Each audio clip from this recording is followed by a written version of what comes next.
Rectal cancer surgery में anal sphincter यानी कि नीचे का रास्ता कैसे सेव किया जा सकता है, चलिए डिस्कस करते हैं।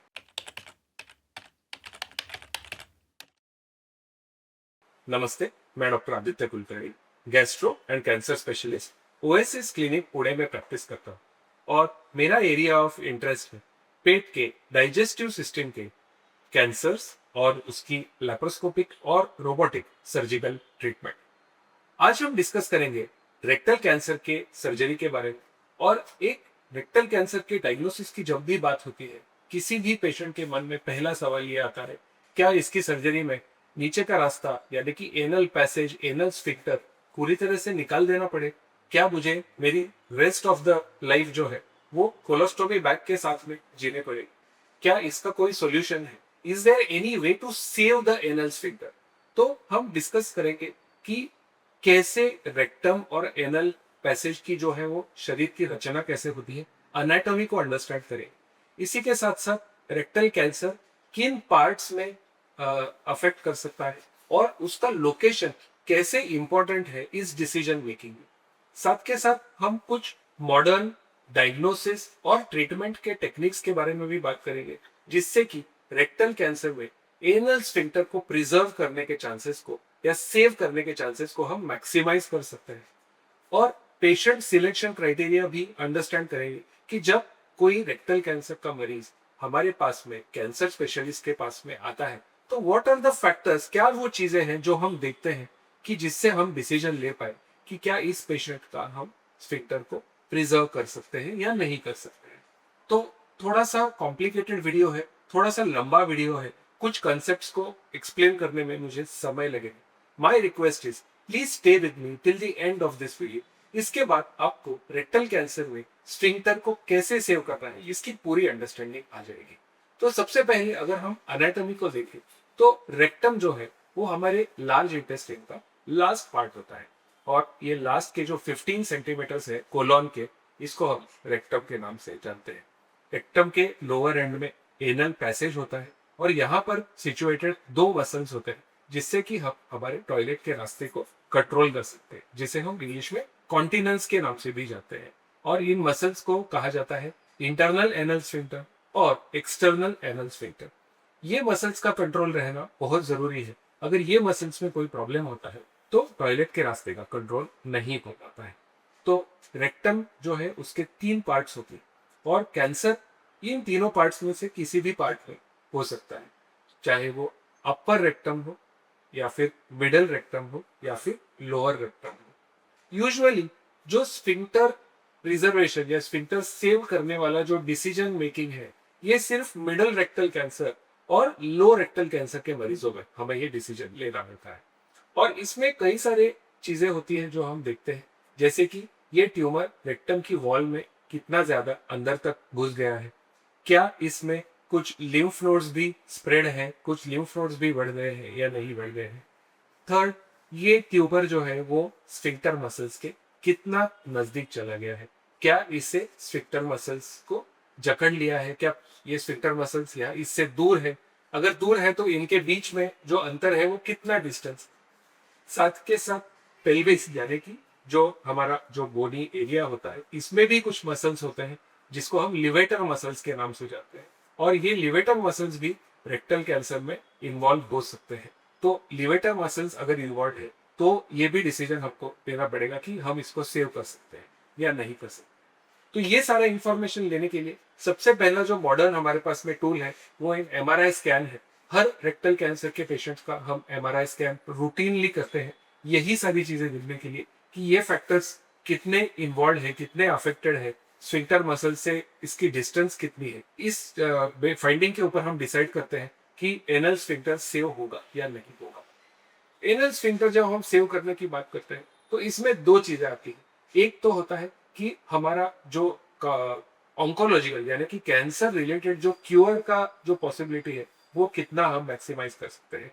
तो अगर स्फिंक्टर मसल पूरी तरह से इन्वॉल्व है तो हम स्फिंक्टर को पीछे रख के अगर सिर्फ वहां पे ज्वाइन कर देंगे तो इसमें कैंसर के रिकरेंस होने का चांस ज्यादा होता है। और साथ के साथ अगर हम पेशेंट का कंफर्ट लेवल देख के कैंसर के क्योर को अगर हम कॉम्प्रोमाइज कर रहे, तो अगेन इसमें पेशेंट की लाइफ की रिस्क भी हो सकती है। तो पेशेंट का कंफर्ट और कैंसर क्योर, इन दोनों को बैलेंस करके हम रेक्टल कैंसर का, ये अगर स्फिंक्टर सेव करने का डिसीजन है, तो वो दोनों चीजों को बैलेंस करके हमको लेना पड़ता है। अब इसमें कुछ अदर मॉडलिटीज का भी रोल होता है, जैसे कि हम नियो एडजुवेंट कीमोथेरेपी और रेडिएशन की अगर बात करें, तो आजकल जो भी गाइडलाइंस है वो कहते हैं कि अगर अर्ली रेक्टल कैंसर है जिसमें कि बिल्कुल भी लिम्फ नोड्स का इन्वॉल्वमेंट नहीं है, ट्यूमर अगर छोटा है, सरकमफरेंस या इंटेस्टिन की वॉल को ज्यादा उसने नहीं जखा है, तो we can do surgery directly. But अगर ट्यूमर बल्की है, बड़ा है, अगर एनल स्फिंक्टर के काफी नजदीक जा रहा है, तो हम इसमें रेडिएशन और कीमोथेरेपी का यूज करके इस बड़े ट्यूमर को छोटा या श्रिंक करने के लिए ट्राई करते हैं। और उसके बाद में हमने ये देखा है कि स्फिंक्टर सेविंग यानी कि एनल स्फिंक्टर को बचाने के जो भी रेट है वो इम्प्रूव हो जाते हैं। जब पुराने जमाने में कीमोथेरेपी, रेडिएशन थेरेपी ये ज्यादा नहीं यूज की जाती थी, तो nearly more than half of the patients जिनको रेक्टल कैंसर है उनमें परमानेंट स्टोमा की जरूरत पड़ती थी। बट आज के मॉडर्न एरा में जब हम ये सारे टेक्निक्स यूज करते हैं, जैसे कि कीमोथेरेपी हो गया, रेडिएशन हो गया, या फिर डायग्नोसिस के वक्त एमआरआई स्कैन का यूज हो गया, तो हमारे जो स्फिंक्टर सेविंग के जो रेट्स है वो मोर देन 80 to 85% है। और अच्छे सेंटर्स में ये रेट्स ऑलमोस्ट 90% तक भी जा सकते हैं। ऑब्वियसली इसमें बहुत सारे फैक्टर्स डिपेंड करते हैं। आगे जाके हम ये भी देखेंगे कि कब ये स्फिंक्टर सेविंग पॉसिबल नहीं होता है। अब हम एक्चुअली जो बात करेंगे वो सर्जरी के बारे में बात करेंगे कि मॉडर्न एरा में रेक्टल कैंसर की सर्जरी हम किस प्रकार से करते हैं और पुराने जमाने से वो कैसे डिफरेंट होते हैं। तो इन द मॉडर्न एरा आजकल मैक्सिमम जो रेक्टल कैंसर की सर्जरीज है वो या तो लेप्रोस्कोपी से किए जाते हैं, या फिर लेटेस्ट ऑप्शन जो हमारे पास है वो है रोबोटिक सर्जरी। सो रोबोटिक सर्जरी से अगर हम देखेंगे तो पेल्विस जैसे एक नैरो रिस्ट्रिक्टेड एरिया में भी हम प्रॉपरली डिसेक्शन करके ट्यूमर के नीचे तक जाके वो क्लीन एरिया या जहां पर कैंसर वाला पार्ट नहीं है उस एरिया तक पहुंचने का चांस बहुत बढ़ जाता है। खास करके जब पेशेंट की केस डिफिकल्ट हो, यानी कि मेल पेशेंट जिसमें कि पेल्विस का एरिया ऑलरेडी नैरो होता है, या फिर जब पेशेंट का वेट पेशेंट थोड़ा सा ओबेज होता है जिसका बॉडी वेट थोड़ा ज्यादा होता है, या फिर कभी कभार रेडिएशन के बाद में उस एरिया में फाइब्रोसिस ज्यादा हो जाता है, तो उस केसेस में रोबोटिक सर्जरी का जो रोल बहुत इंपॉर्टेंट होता है। और रोबोटिक सर्जरी से हम रेक्टल कैंसर के 2-3 अलग अलग टाइप के सर्जरीज पॉसिबल कर सकते हैं, जैसे कि लो एंटीरियर रिसेक्शन, जबकि ट्यूमर स्फिंक्टर से थोड़ा सा दूर है तब हम इसे लो एंटीरियर रिसेक्शन करके, यानी कि ट्यूमर को रिमूव करके कोलॉन और रेक्टम के बीच में ज्वाइन कर सकते हैं। या फिर अल्ट्रा लो एंटीरियर रिसेक्शन होता है जिसमें कि बिल्कुल एनल स्फिंक्टर के नजदीक तक जाकर हम ट्यूमर को रिमूव कर सकते हैं। और लेटेस्ट जो हमने रिसेंटली ये सर्जरीज करना स्टार्ट किए हैं as a scientific proven modality is intersphincteric resection, यानी कि जो दो स्फिंक्टर होते हैं उसके बीच तक जाके हम ट्यूमर को उस एरिया से भी निकाल सकते हैं और नीचे के रास्ते को प्रिजर्व कर सकते हैं। हालांकि ये कुछ सिलेक्टेड केसेस में ही हम ऑफर करते हैं, जिसे हम इंटरस्फिंक्ट्रिक रिसेक्शन के नाम से जानते हैं। तो these are the ways which modern cancer surgery can save the anal passage in a case of rectal cancer. अब किन पेशेंट्स में रेक्टल कैंसर की सर्जरी के बाद हम पैसेज यानी कि एनल स्फिंक्टर को सेव नहीं कर सकते? तो फर्स्ट है कि जब स्फिंक्टर ऑलरेडी कैंसर के अंदर जकड़ लिया गया है, उसका इन्वॉल्वमेंट हो गया है, तो उसके बाद में जो ऑलरेडी कैंसर से अफेक्टेड एरिया है उसको हम प्रिजर्व नहीं कर सकते। ऐसा करने से कैंसर का जो क्योर रेट है वो कॉम्प्रोमाइज हो सकता है, रिकरेंस आ सकता है। तो इन पेशेंट्स को अनफॉर्चुनेटली आज के एरा में भी परमानेंट कोलोस्टोमी की जरूरत पड़ती है। कभी कभी जो पेशेंट्स का एज बहुत ज्यादा है उनको एज रिलेटेड स्फिंक्टर मसल्स का वीकनेस हो जाता है, ऑलरेडी कई सालों से कंट्रोल ज्यादा नहीं है और अब इसके ऊपर कैंसर आ गया है, तो इन पेशेंट्स में हम नीचे से रास्ता प्रिजर्व नहीं कर सकते हैं। नीचे से रास्ता प्रिजर्व कर भी दिया तो भी वहां पे कंट्रोल रहना मुश्किल हो जाता है।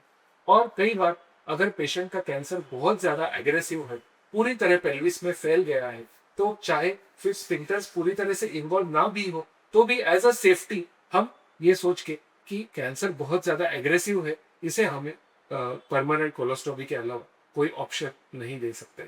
बट आज के मॉडर्न एरा में जो पहले हम सोचते थे कि 5 सेंटीमीटर क्लीन एरिया हमको चाहिए, तो आज के डेट में as per the guidelines 2 centimetre या कभी कभी इवन 1 सेंटीमीटर जो है कैंसर फ्री एरिया हमारे लिए ठीक है। तो इससे हमारे जो एनल स्फिंक्टर को सेव करने के जो टेक्निक्स है वो और भी इम्प्रूव हो गए हैं। बहुत सारे बार क्या करना पड़ता है कि अगर हमने स्फिंक्टर वाला एरिया प्रिजर्व भी कर लिया तो भी टेम्पररी उस एरिया को हील होने तक हमें एक टेम्पररी स्टोमा बनाना जरूरी होता है।